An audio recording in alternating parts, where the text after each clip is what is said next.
bestemte os for, at alt det opera, vi skulle lave, det skulle være opera on location.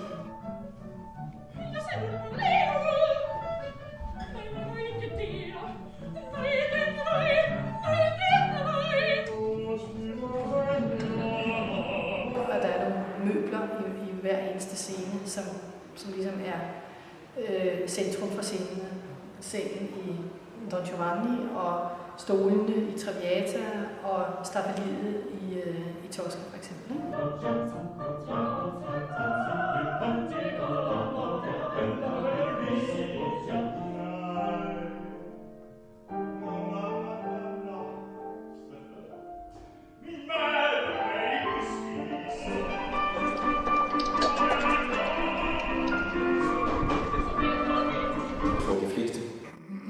Tilskuere og tilhører her i vores koncept.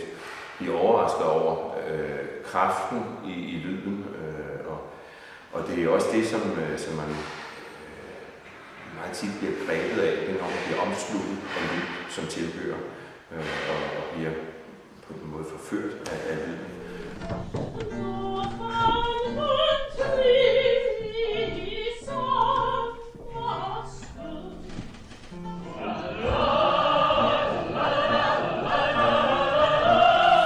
Og der sker spændende ting, som jeg ikke røber.